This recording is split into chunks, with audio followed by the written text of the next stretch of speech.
Hi guys, it's Christina the Walking Mama, and today I have for you how to deal with the poop on cloth diapers.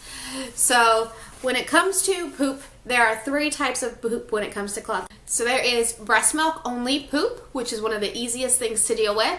And then there is transitional poop, which is when they go from just breast milk into the introduction of formula or solid foods. And then there is the ploppable or flickable poop. So we'll talk about each one in turn. So with newborn poop, it is 100% water soluble. So that means that you do not have to do anything special at all. You take the diaper off your baby and it's ready to go into the wash as is. You do not have to rinse. You do not have to do anything else with it at all. 100% will wash out. It is the easiest thing to do, which I really like because it's a little crash course into cloth diapering to make sure you're going to be okay with it before you get to some of the more gross issues. The next stage is going to be when baby starts on either formula or that you introduce solids, and that is going to be the transitional stage of poop. And it's a peanut butter consistency. It is not the easiest. It is one of the more difficult types of poop to deal with in cloth diapers. And with that, what I tend to use is a reusable liner, and these I actually made myself.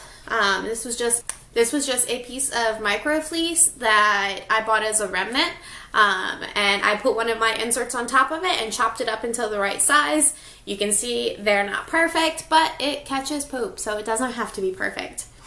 So with this type of poop, I do need to spray my liners. And just so you can see, there are different types of liners. This is another washable one. This is one that was actually given to me that someone had purchased thinking it was an insert. So I tend to spray my diapers at least the day of. I try to get it done as soon as I can after it is, because the longer it waits, the worse it is to spray it off. But it doesn't always work out that I can do it immediately. Like if I'm out and about, I don't have a sprayer with me, so I'm not gonna try and deal with it. So I do have to spray the poop to get it all off the diaper, because I don't want any pieces left on either my liner or on the diaper itself, because that's not going to get clean and it'll just end up as a chunk in the bottom of your washing machine, and none of it gets clean that way. When it comes to using a diaper sprayer, I do highly recommend them. I love my diaper sprayer, and I'll insert a video of it in a little bit. Okay, so here is my bathroom setup. I have my diaper sprayer attached. You can see way down here, this is it all set up, and I can control the pressure from here, which I really like. I don't even have it anywhere near close to all the way open because I don't want it to spray my entire bathroom.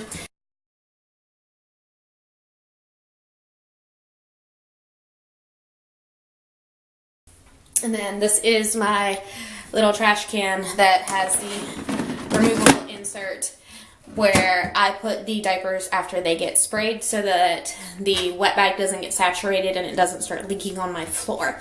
And I do keep this right next to it so there's no drip issues. I cannot say enough good things about my sprayer. It made my life so much easier, and now as a potty training mom, I really like it for that respect as well, because we're not 100% with potty training yet, and so it can be very unique to deal with potty training toddler who doesn't understand that you need to tell mommy before you poop that you need to go. So I will spray my liner, get off all of the chunks. If there's a little bit of color on it, that's okay, but I don't want to see any pieces on the liner. Now, the next stage of poop is going to be your ploppable or flickable poop. That's going to be a lot more like adult poop, where you can turn the diaper over and shake it out and it'll fall away in one big chunk. This is one of the easier stages of poop because you don't have to spray it unless there are still pieces left on here. Now, I will let you know, even after you have reached the ploppable poop level, you'll still have days where it will still be that mushy that you'll still have to spray because their diet changes, life happens. The same with yours, it changes consistency over time. So I still have my diaper sprayer hooked up. I have had it hooked up since she was about 6 months old. I can't say enough good things about it. In terms of what to do when she poops when we're out and about, unless it is ploppable poop,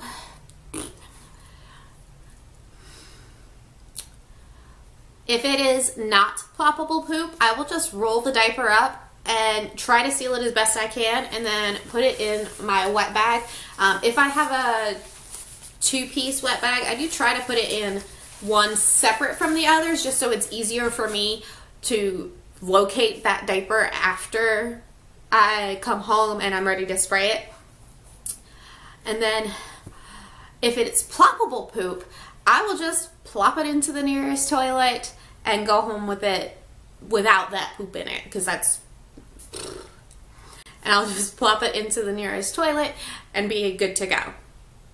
Now, the other thing that you can do to make life a little bit easier when it comes to dealing with poop is use bio liners. And these are actually disposable or flushable liners, and they come in this giant roll.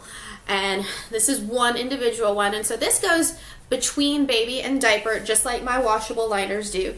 And this is going to catch the majority of the poop. I really like using these when I'm on vacation because I don't take a sprayer with me, and so this makes my life a lot easier. I don't have to worry as much about just having to spray off the diapers if I am using these. Now, this is a roll of like 200 of them, and I think it's like $10 for a roll. So while they're not expensive, it's not very cost effective to use it for every single diaper change, but it is very convenient for these. I also would give these if I knew that I was gonna give my daughter to grandma for the weekend, so that she can not store poop for 2 or 3 days. Ew. Plop it off. Now, I will let you know that the bio liners are not 100% coverage. While they do cover everything, they will not collect everything. I like to say it's about 90% it'll collect, and it really does depend on the stage of poop that your baby has. If you have any other questions about how to deal with poop and cloth diapers, please leave it in the comments down below. And if you like videos about cloth diapers, please give me a big thumbs up. And don't forget to hit the big red subscribe button so you don't miss any of our future videos about cloth diapers. Bye-bye.